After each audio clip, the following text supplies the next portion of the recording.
executive order that's going to move this process forward. I'm signing it today because we don't have time to wait. This collaborative body that's going to be established, in which I know at least Senator Turner is going to serve on, is going to put the meat on the bones, and they're going to shine the spotlight both on community leaders and law enforcement leaders that decide they don't want to participate. We get everybody to participate because everyone wants peace. We just look around this country and we see what happened in places like Ferguson and what we have witnessed in the last 24 hours. And we want to give great commendation to the community leaders in Baltimore who said, we're going to make our grievances known, we're going to protest, we're going to march, but we will not tolerate violence.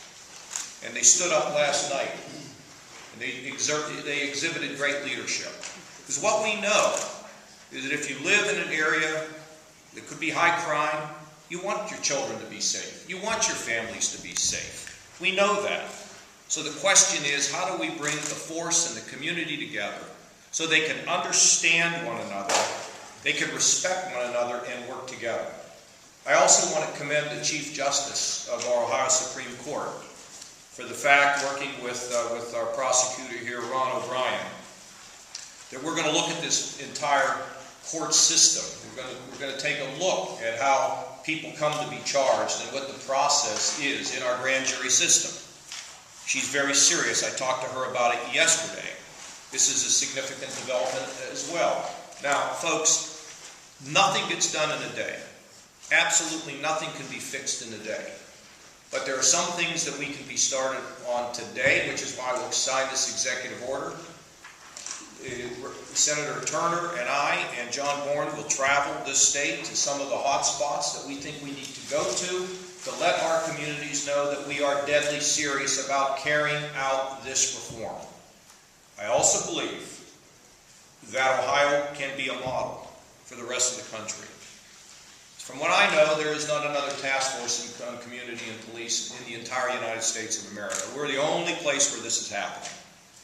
And that's a great opportunity and a great responsibility at the same time. And we hope that through our work, people will begin to understand how to communicate. Now, if you look around this room for a second, we've got Tim Derrickson, okay? Conservative. Maybe a little right-wing, okay? We've got Nina Turner, liberal. Maybe a little left-wing.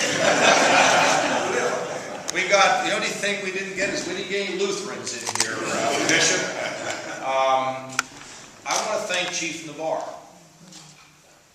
It was not easy for him to sit down with a number of his brothers and sisters in this law enforcement community, and he got kicked around a little bit. He wasn't coming today. I said, you think that you got kicked around? You don't know what that means if you don't show up at this meeting. He's here. We got Sandra Williams, who's, and we're very sensitive about Cleveland. We're very concerned about Cleveland. I want the community leaders to be aware of the fact that we are following the developments in regard to the terrible shooting that occurred here a couple years ago. We're watching it. We can't determine the outcome, but we're all concerned about this, about how that will ultimately come out. We've got Ronnie Dunn, and Ronnie is like an expert in this whole business of community and police. He studied this all of his life and has been a great contributor to this.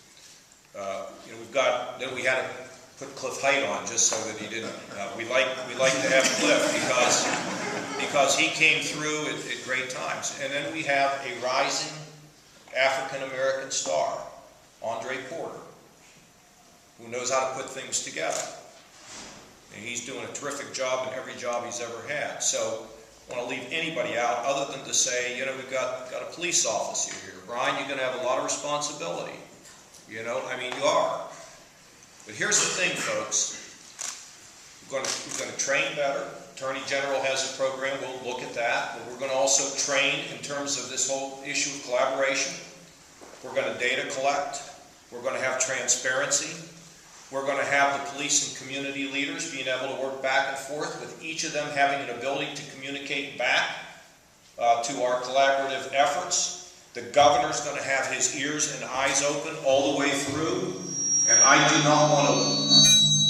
not want to leave this office with work undone in the area of uniting our communities.